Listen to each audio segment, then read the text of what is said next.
Yofi. Hop là. Yofi, shalom lekoulam, erev tov, et on revient dans notre étude du livre de Shemot. Et si je ne m'abuse, nous avons terminé la paracha de Teruma. Nous arrivons donc dans la paracha de Tetzavé, c'est-à-dire chapitre Kaf Zain, verset Kaf. Chapitre 27, verset 20. C'est le début de Tetzavé. Exactement, c'est le début de la paracha de Tetzavé. Donc, dans la paracha de Teruma, on a parlé du Mishkan idéal, c'est-à-dire du Mishkan sans intermédiaire entre nous et Ribono Shel Olam. C'est l'idéal. Et donc, on a parlé de l'intériorité du Mishkan, on a parlé de la structure du Mishkan, en mettant l'accent sur Moshe Rabbeinu, alors que Aaron, qui semble a priori être le principal intéressé, eh bien, était absent de la paracha.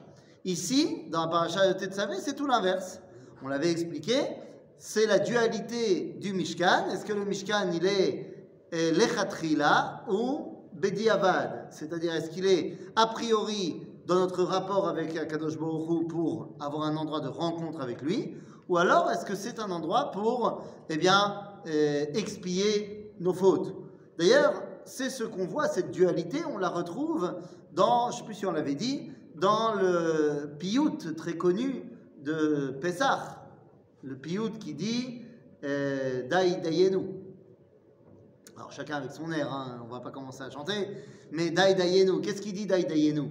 Eh bien, il nous dit toute une liste de choses que Dieu nous a fait, et on dit merci, et on dit ça nous aurait suffi pour remercier. Et on termine en disant Ilu ichnisanu le'eretz Israël velo bana lanu et bet hamikdash ou et bet habechira dayenu. Ça, c'est dans la première version. Vous aurez remarqué que dans la Haggadah, une fois qu'on a fini la chanson, on reprend une deuxième fois toutes les choses. On dit Alachat kama vechama tova kfula ou mechupelet lamakom alenu she. Et là, on refait toute la ligne. Sauf que, toute la liste, mais sauf qu'à la fin, on dit Velbana lanu et bet hamikdash ou et bet habechira. Et là, on rajoute lechaper al kol avonotenu, pour expier de toutes nos fautes. Et donc la question dans la première version, c'était pas marqué les chaper al avotenu, non. Ici, c'est marqué cette dualité-là. Est-ce que le Mikdash est un endroit idéal de relation entre Dieu et nous, ou est-ce que c'est quelque part Bediavad pour corriger mes fautes? Et donc on avait cette dualité entre Torah de Moshe et Torah de Aaron. Et donc, si le Mishkan de Teruma, c'était la version Moshe, eh bien maintenant, nous arrivons dans la version Aaron. Et donc, cette fois, c'est le nom de Moshe qui n'apparaîtra pas dans la paracha, alors qu'on parle de lui tout le temps, mais on ne le cite pas. Ve'ata. Tiens, justement, Ve'ata, et non pas Moshe. D'habitude, quand Dieu s'adresse à Moshe, quel est le verset qui ouvre le dialogue de Dieu avec Moshe? Eh oui, va y d'abord Hachem Moshe les morts. Là, non. Ve'ata. Ve'ata Tetzavé. Attendez, dans le début de la paracha de Teruma, on avait dit, je vous ravive la mémoire, va y d'abord Hachem Moshe les morts. D'abord, el Bnei Israël, ve'itnu li. C'est-à-dire que ça venait du bon cœur des gens. Ici, on nous dit, Ve'ata Tetzavé. C'est un ordre. Pourquoi? Puisque dans la mesure où notre paracha, eh bien, admet l'éventualité de la faute, ça veut dire que l'homme n'est plus idéal. À ce moment-là, on ne peut plus seulement compter sur sa bonne foi ou son bon vouloir à donner. Tsarir le tzavot. C'est-à-dire, c'est comme une société qui serait idéale, alors tout le monde comprendrait qu'il faut donner pour les pauvres, mais une société qui n'est pas idéale, elle comprend qu'il faut imposer de mettre des impôts. D'accord? ואתה תצווה את בני ישראל ויקחו אליך שמן זית זך, כתית למאור, להעלות נר תמיד. Alors, on a l'habitude de dire comme ça dans la paracha de Teruma, qu'est-ce qu'on avait demandé d'amener en premier lieu? Veitnu li. Qu'est-ce qu'ils avaient donné?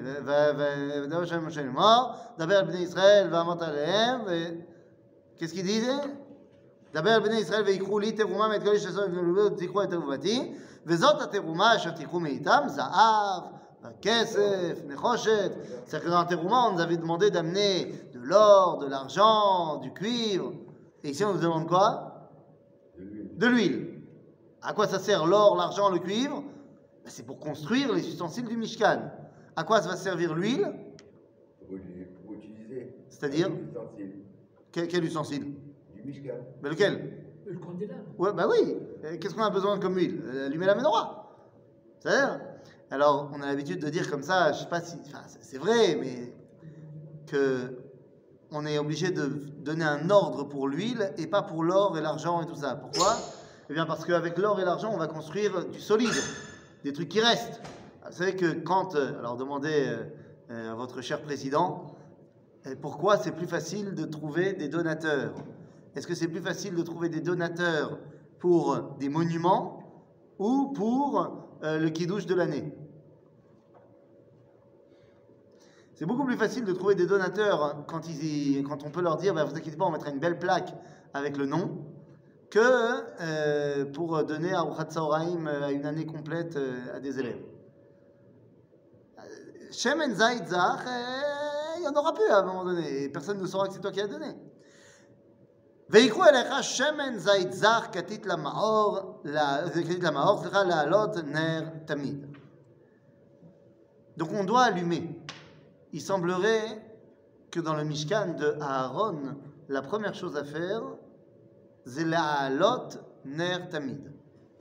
Pour rappeler, on avait dit que dans la Menorah, il y a cette dimension de Kedusha, enfin de présence divine au sein du peuple juif. Vous vous rappelez, on avait parlé de ce miracle permanent dans la Menorah.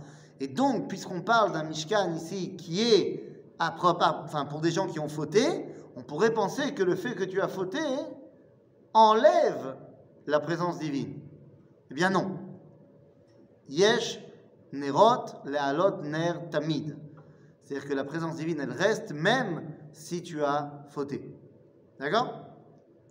בו אל מועד מחוץ לפרוכת, אשר על העדות יערוך אותו אהרון ובניו מערב עד בוקר, לפני השם חוקת עולם לדורותם מאת בני ישראל. Cette fois, qui est astreint à allumer la menorah? Chapitre 27, versets 20, 22, 23. Début de la parashat Tetzaveh. Donc, qui est astreint à la avoda de la menorah? À Kohen Agadol. Aaron ובניו. C'est-à-dire?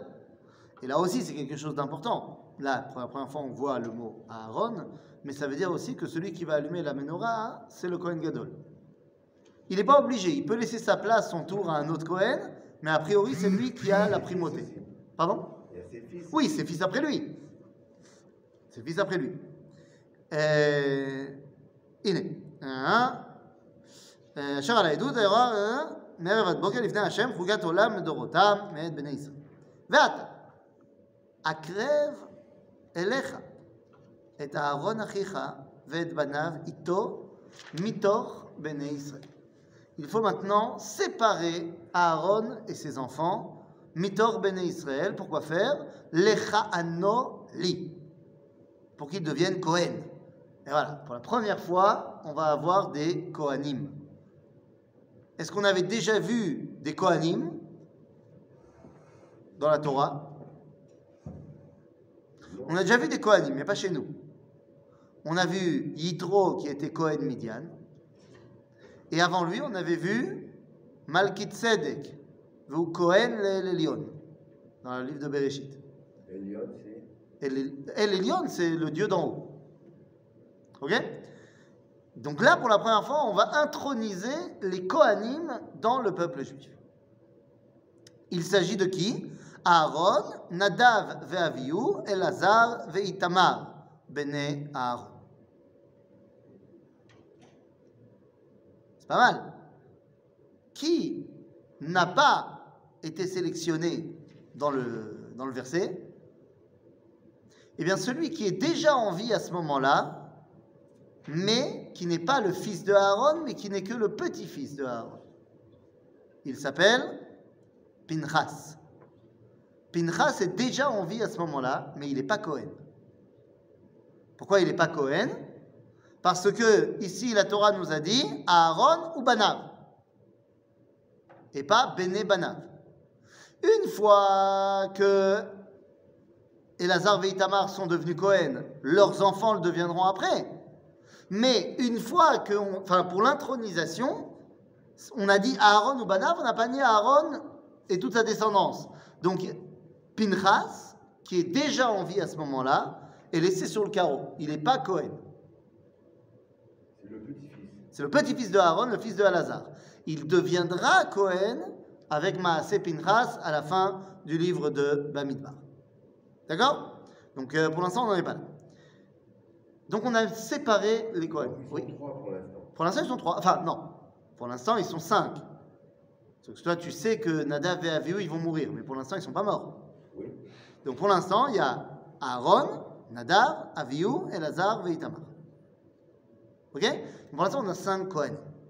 Pourquoi est-ce qu'on a besoin de séparer les Kohanim du reste du peuple? Eh bien, on a dit, parce que le peuple n'a montré son incapacité à être relié à Kadosh Baruch Hu sans intermédiaire, on leur donne des intermédiaires. Ces intermédiaires vont donc venir de la famille de Aaron. Qu'est-ce qu'il a de particulier à Aaron? Pourquoi est-ce que c'est lui qui a choisi pour être le Kohen? Lama. Pourquoi lui plus qu'un autre? D'ailleurs, pourquoi lui plus que Moshe? Pourquoi c'est pas Moshe qui est le Kohen au Beth Amikdash? Ou alors, je sais pas moi, le chef de la tribu de Yehuda? Aaron particulièrement. C'est le rôle de la tribu de Cohen. Il n'y a pas encore de tribu de Kohen. Non, de la tribu de Lévi. C'est le rôle d'enseigner la Torah, c'est pas forcément le rôle d'être Kohen au Beth Amikdash. D'autant plus que ça, à la base, ça ne devait pas être Aaron et les Kohanim, ça devait être les Bechorot. Donc pourquoi est-ce que c'est? Eh bien, tout simplement parce que Aaron ou Oev Shalom, Verodef Shalom, Oev et Abriot, ou Mekaravan, la Torah. C'est-à-dire que Aaron, son truc, Shalom, pas de problème, moi aussi j'étais en retard. Donc tout va bien.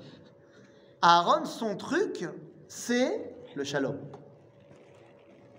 Et c'est très important de le savoir parce que, nous dira le Talmud, chez Akadosh Baruch Hu, lo matzak li marzik bracha yoter mea shalom. Sheneemar, Hashem yevarech et amo bashalom. En d'autres termes, le shalom, c'est l'outil qui permet le mieux de dévoiler Dieu. Qui, parmi le peuple juif, est le mieux placé pour faire le shalom? Aaron. Et donc la particularité de Aaron et de ses enfants doit être la capacité de faire le shalom entre les cieux et la terre, entre Hachem et le peuple d'Israël et le monde bichlal. Donc ça veut dire que dans la mesure où le Beth Amikdash est l'endroit de la relation entre Dieu et l'homme, eh bien il faut que ce soit des hommes de shalom, de shlemut, qui permettent de faire le lien. Il me semble que Moshe Rabbeinu est un homme de paix et de shalom. Moshe Rabbeinu n'est pas du tout un homme de paix et de shalom. Moshe Rabbeinu est un homme de total, de émet, jusqu'au bout. C'est-à-dire que Moshe Rabbeinu, lorsqu'il voit les gens faire le veau d'or, il ne demande pas viens, on va se calmer, tout ira bien. Il tue 3000 personnes qui ont fait le veau d'or. Lorsque Moshe Rabbeinu il doit faire la guerre, il fait la guerre. Oui, mais il a fait la paix entre Dieu et le peuple juif pour les libérer. Alors, il a appris de Aaron, tu as raison. C'est pour ça que, tu as raison de le rappeler, quand on est sorti d'Égypte, il fallait à Moshe comme aide à Aaron. Ok? Il ne peut pas jouer tout seul, Moshe. Mais ça y est. Donc, on a séparé les Kohen. Alors, le problème, c'est que si on parle de nous, du peuple juif tel qu'il est pour de vrai et pas seulement tel qu'il est dans l'idéal, on a dit on fait des erreurs. On fait des erreurs. L'âme, est-ce que ça vous arrive de faire des erreurs dans la vie? Hein, je ne veux pas de réponse, hein, je ne me permettrai pas de vous poser ce genre de questions pour de vrai, mais ça peut nous arriver. Qu'est-ce qui est, on va dire, j'allais dire l'outil, mais ce n'est pas vraiment un outil. Qu'est-ce qui nous fait tomber de manière générale? De manière générale, on a un outil qui nous permet de ne pas tomber, c'est ce qu'on appelle... La Emouna. Non, pas la Emouna, à Sechel. Notre Emouna, elle peut nous faire tomber aussi. C'est bon. par exemple, j'ai une émouna incalculable que Dieu va me sauver, et donc je décide, pour le prouver, de sauter du toit de Azrieli. Le troisième étage. Plus encore. Ma émouna, elle m'a fait faire une erreur là. Ok? Donc, le sechel. Je tombe pas. J'ai appris ce qui est bien, ce qui n'est pas bien, ce qu'il faut faire, ce qu'il ne faut pas faire, et ainsi de suite. Mais il y a des forces qui ne sont pas le sechel, qui vont soit me faire tomber, soit pas. Mais très souvent, quand je tombe, c'est à cause de ces forces-là. On appelle ça koach ha-medame, adimion, c'est-à-dire l'imaginaire. Exemple. Toute ressemblance avec un cas actuel serait purement fortuit et involontaire. Bien sûr, ce n'est qu'un exemple. N'y voyez ici aucune propagande, quelle qu'elle soit. Mais il y a aujourd'hui, dans notre monde, des panneaux publicitaires. Pour plein de choses. Pour des vêtements qui, a priori, ne devraient pas être montrés. Pour des aliments, pour plein de choses. Ces panneaux publicitaires montrent des images absolument incroyables. Alors, s'il s'agit d'êtres humains, ce sont des êtres humains qui ont été retouchés par Photoshop. Et si ce sont des aliments, ce sont des trikim incroyables. J'ai vu dans l'un de mes derniers passages dans un endroit dans ma maison où je n'ai pas le droit d'étudier la Torah d'après la halakha, donc il faut bien trouver une occupation dans cet endroit-là. Eh bien, j'ai vu une vidéo de comment les publicitaires sont experts en mensonges publicitaires. Et donc, par exemple, et là, c'est une vidéo sur les publicités pour la nourriture. C'est fantastique que les publicitaires ne mettent jamais de lait dans les pubs pour céréales. C'est un bol rempli de colle blanche. Ah, d'accord. Pourquoi la colle blanche? Parce que la colle blanche est beaucoup plus blanc que le lait. Et en plus, ça permet de coller des morceaux de céréales en haut qui vont être bien en évidence. Et toi, tu as l'impression qu'ils flottent, mais en vrai, dans ton bol, ça n'a jamais la tête de la pub. C'est fantastique. Donc, c'est ce qu'on appelle le dimion. Achava dimion, l'imaginaire, ben, quand tu le tournes vers ce genre de choses, atanophel. Quand ton imaginaire, ce sont des femmes pas tellement habillées, parce que c'est ce que tu vois quand tu prends la route de Ayalon à Tel Aviv, c'est ça qui te reste gravé dans la tête. Donc, pour pouvoir corriger cela, on va te donner un dimion de Kodesh. Dimion de Kodesh. Dimion, c'est l'imaginaire. Ok? Par exemple, qu'est-ce qui vaut mieux? Vous savez, nous, enfin moi, quand j'étais jeune, on avait des albums d'autocollants comme ça. On allait au bureau de tabac et on achetait Panini et autres. On achetait des trucs comme ça. Et combien on a dépensé d'argent avec 7 fois le même en double. Chez Ella, c'est quoi qui est mieux d'avoir comme album? Est-ce que c'est mieux d'avoir un album des différentes équipes de la L1, de la première division de football française, et donc ton dimion, il est mis sur des joueurs de foot, ou alors sur des dessins animés, ou alors, bon là mon fils, ça va. Je vais acheter un album sur tous les paysages et les animaux d'Eretz Israël. Donc ça passe. Mais je sais qu'il y a des albums aux États-Unis de Rabbanim Chassidim. Ah, tu as la carte du Rabbi de Gour, c'est incroyable. Moi, je ne l'ai pas, viens, on échange.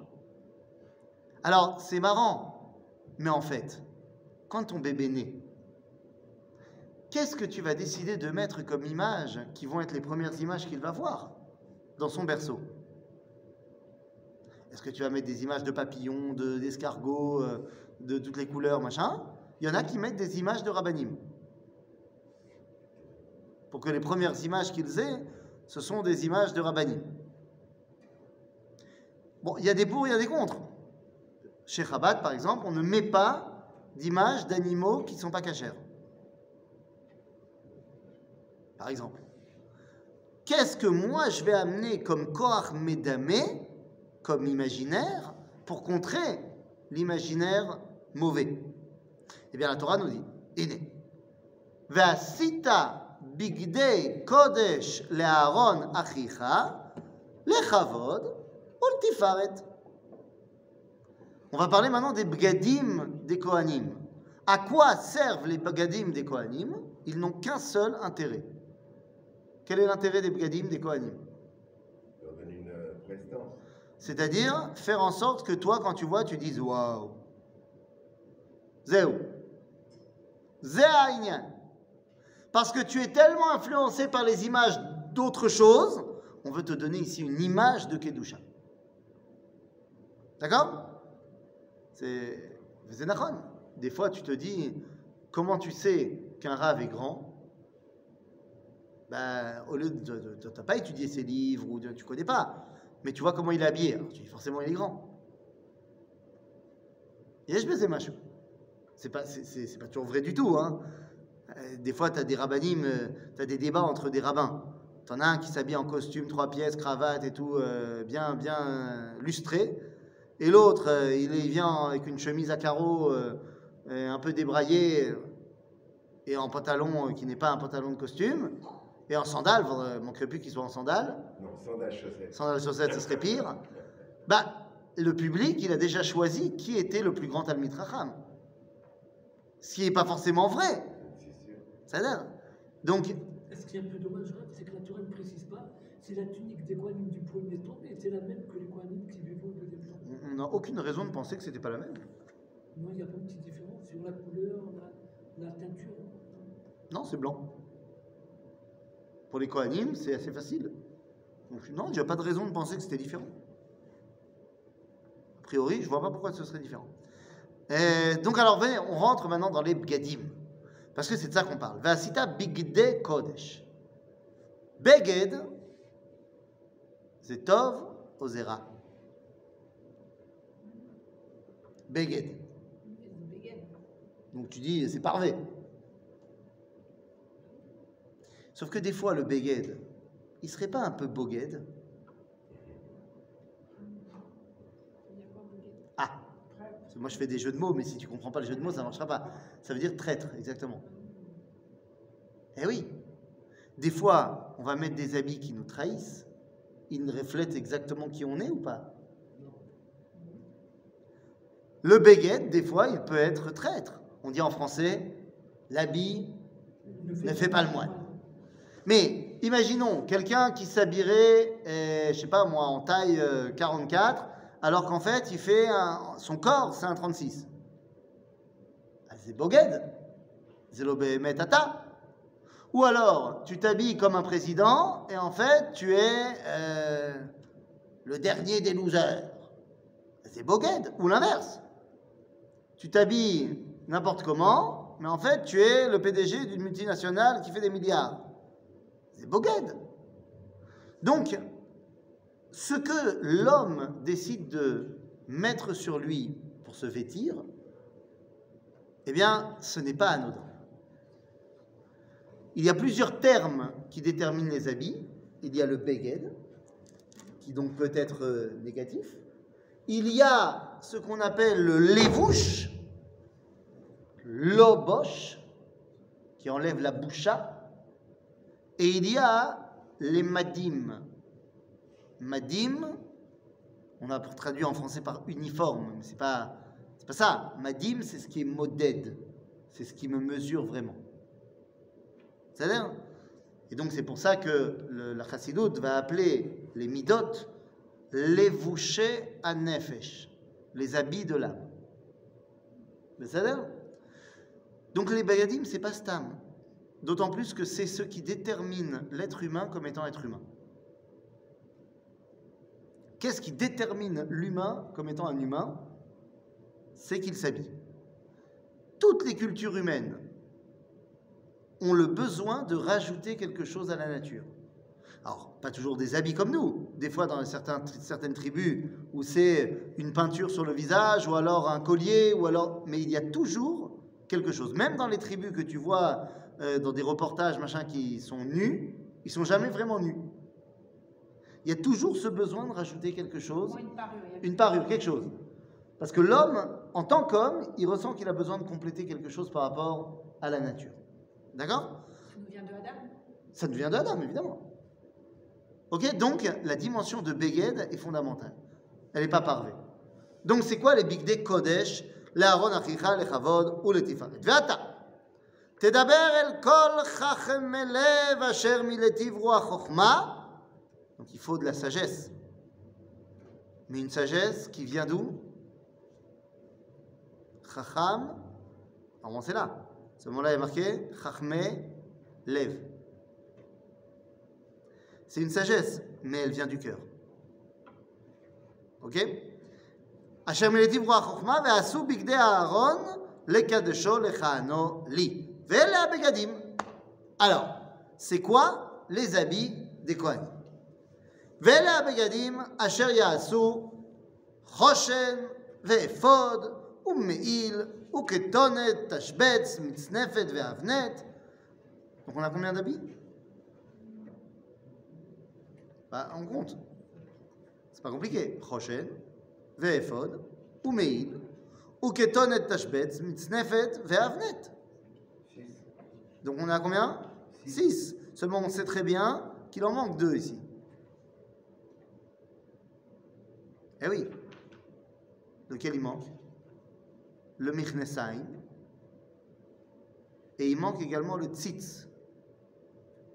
En tout, le Kohen Gadol, il a 8 habits. Pourquoi 8? Comme on vient de dire, le corps de l'homme, c'est 7. Le corps de l'homme, c'est la nature. Les habits, c'est cette dimension de vouloir toujours rajouter quelque chose à la nature. Donc l'habit, il est par définition 8. D'accord? C'est pas que tu es obligé de porter à chaque fois 8 habits. Mais l'habit, il est par définition 8. Donc chez le Kohen Gadol, il y a 8 habits. Ok? Alors allons-y. Pourquoi il en manque 2? Ils vont apparaître juste après. והם ייקחו את הזהב ואת התכלת ואת הארגמן ואת תולת השני ואת השש ועשו את האפוד. זהב, תכלת וארגמן, תולת שני, שש מוזר מעשה חושב. Alors, d'abord, on va faire un éphod. C'est quoi le éphod? Je vais vous dire. Vous savez comment on va faire? On va pas aller dans l'ordre. Ce sera plus facile à comprendre si on va pas dans l'ordre.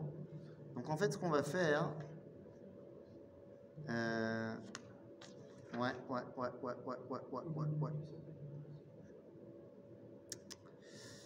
Bon, tant pis, l'homme jamais. On va faire dans l'ordre. Après, à la fin, on fera une conclusion pour essayer de faire du seder. Là, on va prendre les choses telles qu'elles arrivent.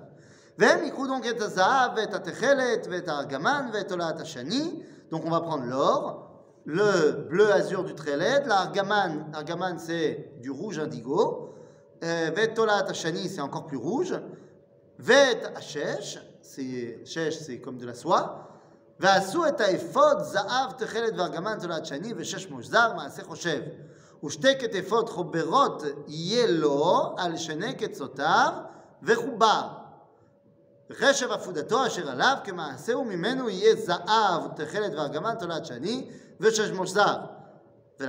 Donc le éphod c'est, on parle des habits du Kohen Gadol, et donc le éphod c'est ce qui va être sur son me'il, et sur le éphod on mettra après le choshen. Mais en fait le éphod c'est une espèce de veste qui est tenue par 2 pierres qui portent sur ses épaules, sur lesquelles, eh bien, on va te marquer, on va te dire, Velakarta et shte avnei hashoam, upitachta alehem shemot bnei Israël. Donc sur l'une des pierres il y a 6 noms et les autres 6 noms, c'est les 6 noms et 6 noms qu'on va retrouver dans les brachot ou klalot, be'ar gerizim, ve'ar eval. Shisha mishmotam ala even ha'echad, ve'shisha, ve'et shemot ha'shisha notarim ala even ha'shenit, ketoldotam. Quand on prend des noms, c'est les noms des tribus. Oui, des tribus. מעשה חרש אבן פיתוחי חותם תפתח את שני האבנים על שמות בני ישראל מוסבות משבצות זהב תעשה אותם שמת את שתי האבנים על כתפות האפוד, אבני זיכרון לבני ישראל, ונשא אהרון את שמותם לפני השם על שתי כתפיו לזיכרון. Donc à quoi sert le éphod? Il sert à deux choses. Il sert à une chose positive et une chose négative. Il sert contre la Avodah Zara. Pourquoi il sert contre la Avodah Zara? Bien parce que le éphod était le cli utilisé par les Kohanim de Avodah Zara. Et donc, eux portaient le éphod, les Kohanés Avodah Zara portaient le éphod au niveau de leur partie intime. Nous le portons sur le cœur. Donc ça, c'est la première chose, la première dimension du éphod, c'est contre la Avodah Zara. Et deuxièmement, les zikaron chez le Béné Israël. C'est de là on parle véritablement de l'expression porter le poids d'une responsabilité sur ses épaules. C'est-à-dire qu'il porte le nom des Béné Israël sur ses épaules. D'accord? Donc ça, c'est le éphod. ועשית משבצות זהב ושתי שרשראות זהב, טהור, מגבלות תעשה אותם, מעשה אבות, ונתת את שרשראות האהובות על המשבצות, ועשית, et donc on a des chaînes en or qui vont permettre de tenir le choshen. ועשית חושן משפט מעשה חושב כמעשה אפוד תעשינו, זהב תכלת וארגמן ותולת שני וששמו זר, תעשה אותו. רבוע. יהיה כפול זרת אורכו וזרת רוחבו.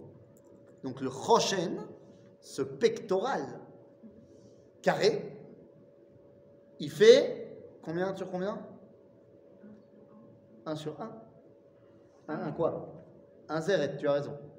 C'est combien un zeret? Et c'est ça. Zeret, c'est chatsi ama. Ama, non. Ama, c'est plus ou moins Khatsi meter. C'est 48 cm. Donc Zeret, c'est 24 cm. Donc c'est un carré, un pectoral qui fait 24 cm sur 24 cm. Ok? רבו יהיה כפול זרת אורכו זרת רוחבו, ומילאת בו מילואת אבן 4 טורים, אבן טור אודם פתדה וברקת, הטור האחד, והטור השני נופר ספיר ויהלום, והטור השלישית לשם שבו ולחלמה, והטור הרביעי תרשיש ושוהם וישווה, משובצים זהב יהיו במילואותם. Donc vous avez compris, dans ce pectoral nous avons arba tourim, nous avons 4 colonnes de pierres précieuses qui représentent les Béné Israël. Alors, le problème, c'est que je vais avoir beaucoup de mal, comme ça, de tête, à vous dire exactement de quelle pierre il s'agit. On va essayer, je ne me rappelle plus chaque nom en français.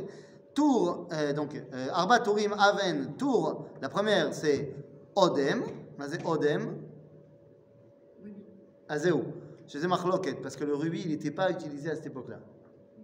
Donc, il semblerait que ce soit plus une pierre qui s'appelle le grenat, ou grenat. Ouais, c'est la même couleur, mais c'était un peu plus rouge comme ça, mais c'est une pierre qui a été utilisée. Le rubis, il sera utilisé plus tard. Piteda, je ne peux pas te dire, ou bareket, c'est. Topaz, tu dis quoi? Topaz? Voilà, très bien, on va se fier à ça. Le saphir et l'émeraude. Toi, il y a marqué saphir? Oui, le saphir et l'émeraude. Bon, je sais pas. Non, saphir, à mon avis, parce que c'est marqué après, donc à mon avis, c'est pas saphir. Donc topaz, toi tu dis pitda, topaz ou bareket. On va lui faire confiance pour ce coup-là, je vais vérifier après le nom en français. Ve'atur hasheni, nofer, sapir ve'ya'alom.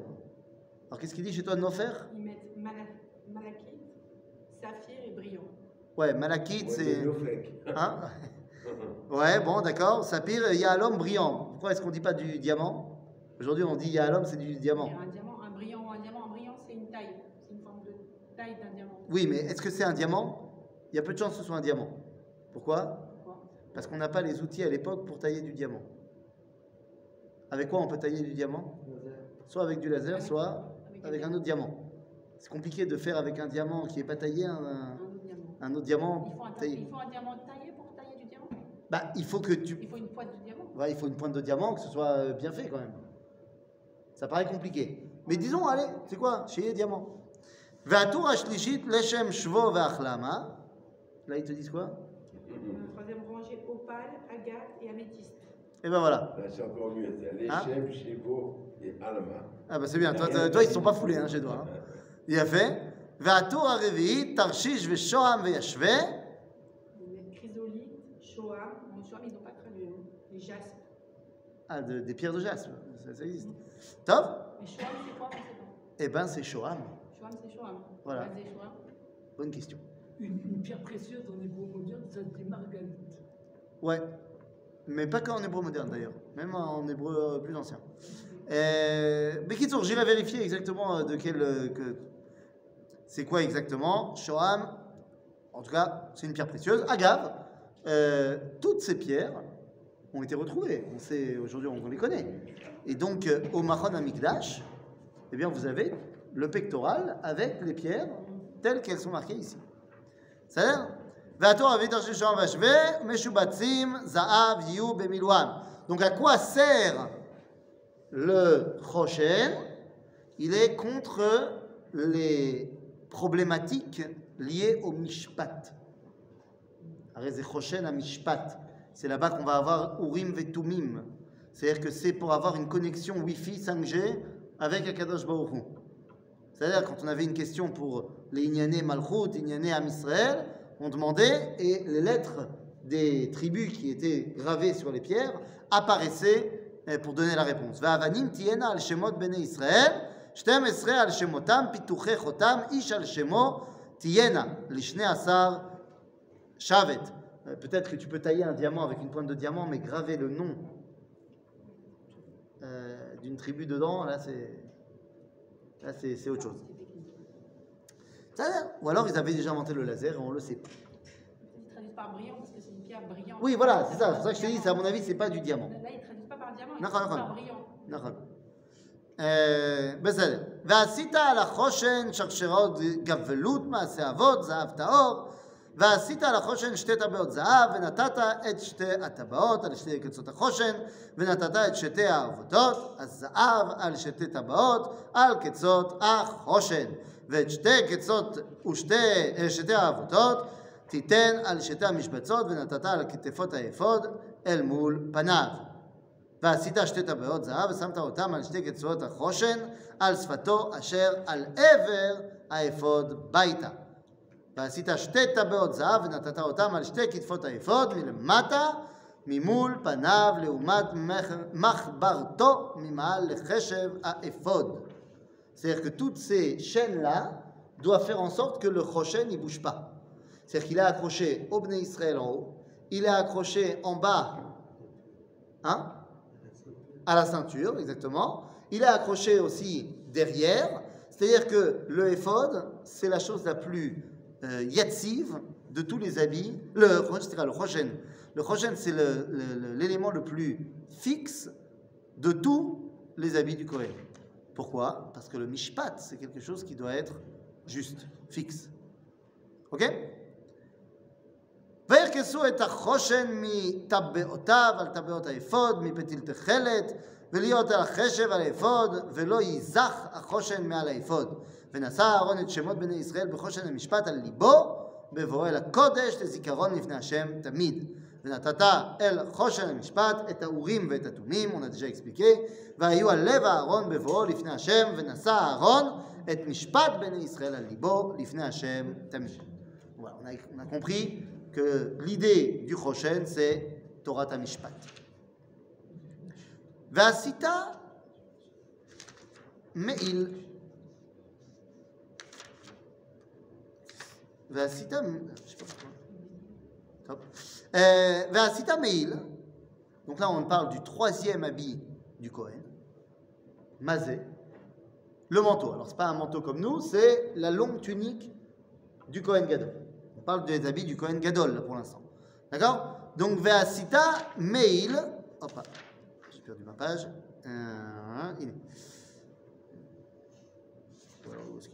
Ve'asita et Meil à Ephod Kelil Techeret. Donc, le Meil, il est de quelle couleur? Il est bleu. On va voir qu'il y a aussi un peu de argaman, donc il est un peu rouge aussi. Mais regardez qu'est-ce qui se passe avec notre mail. Dites-moi s'il y a une façon de présenter le mail qui utilise un organe particulier. Regardez. ועשית את מעיל האפוד כליל תכלת, והיה פי ראשו בתוכו, שפה יהיה לפיו סביב, מעשה הורג כפי, תחרה יהיה לו, לא יקרע. Est-ce qu'on peut déterminer un élément du corps qui serait utilisé pour déterminer le méhil? Eh oui, c'est la bouche. Hein, je reprends le verset. Vaya pi rocho, la bouche de sa tête. Betocho, sa faille, la lèvre. Et encore une fois pi, et encore une fois pi. C'est-à-dire que le méhil, il est là keneged le shonara. Une petite question, Rav. Oui. Est-ce que tu peux nous affirmer que le méhil, il est aussi bleu que le térélet? Bah, Le térélet, c'est un bleu azur. oui. Et ça provenait d'un verre que Dieu a créé pour la circonstance. Non. Ah si, c'est ça. Ah non, non, non. Ah, j'ai entendu dire ça. Mais la semaine dernière, nous avons expliqué que le techelet, ou il y a 2 semaines, je ne me rappelle plus, que le techelet, c'est pas un verre, c'est argamon kekotzim, c'est un espèce de coquillage que lorsqu'on sort la bestiole et qu'on l'écrabouille, ça fait une espèce de pâte violette qui, lorsqu'elle sèche au soleil, devient bleu azur. Tu me demandes, est-ce que le meil, il est aussi de ce même bleu? Ben, il y a marqué ici, Vasita et meil, efod, kelil techelet. Ah oui, hein? Maintenant, donc le meil, on parle tout le temps de sa bouche. Il est keneged leshon hara. C'est-à-dire, le efod, il est keneged avodah zara. Le choshen, keneged amishpat, ve ameil, keneged avodah zara. Keneged, leshon hara, je dis n'importe quoi. Leshon hara. ועשית את שולב רימוני תכלת וארגמן, רימוני תכלת וארגמן ותולעת שני, על שולב סביב ופעמוני זהב בתוכם סביב. פעמון זהב ורימון, פעמון זהב ורימון על שולי המעיל סביב. Donc le bas du manteau est recouvert de clochettes. Une rimone, un pahamon, une grenade, une clochette, une grenade, une clochette. Tout ça en or. Ok? Il y en a 72 au final. Hein? Je ne les ai pas compris. Ah ben il faut. On a retrouvé une de ces clochettes-là dans les fouilles archéologiques. Il n'y a pas longtemps. Il n'y a pas très longtemps, dans la rue qui mène entre Ir David et le Beth Amikdash, on a retrouvé une petite clochette en forme de grenade en or qui a les dimensions telles qu'elle est mentionnée dans la Mishnah. Donc c'est incroyable ce genre de découverte. והיה לאהרון לשרת ונשמע קולו בבואו אל הקודש לפני השם בצאתו ולא ימות. Donc il sert à quoi? À faire entendre sa voix. Ah oui, les clochettes, ça fait gling gling. C'est pour faire entendre quand le Kohen il rentre où? Ben, c'est parce qu'il y a marqué ici. Il y a marqué Bevo, El, Pasuk Lamed He, Vaya al Aaron לשרת ונשמע קולו בבואו אל הקודש. Pas הקודש הקודשים. Et la Kodesh. Parce que quand il rentre dans le Kodesh HaKodashim, il n'a pas ses habits dorés. Il est tout blanc. Il est tout blanc. Et oui, donc le goût des clochettes à Yom Kippour, il faudra repasser. C'est pas pour ça. C'est pas vrai. Et là-bas, quand il rentre dans le Kodesh, on entend toutes ces faits et gestes. Ok? Ok. Un vélo et un. ועשית ציץ זהב טהור, ופיתחת עליו פיתוחי חותם קודש לשם. Tu vas lui faire un tzitz. מה זה tzitz?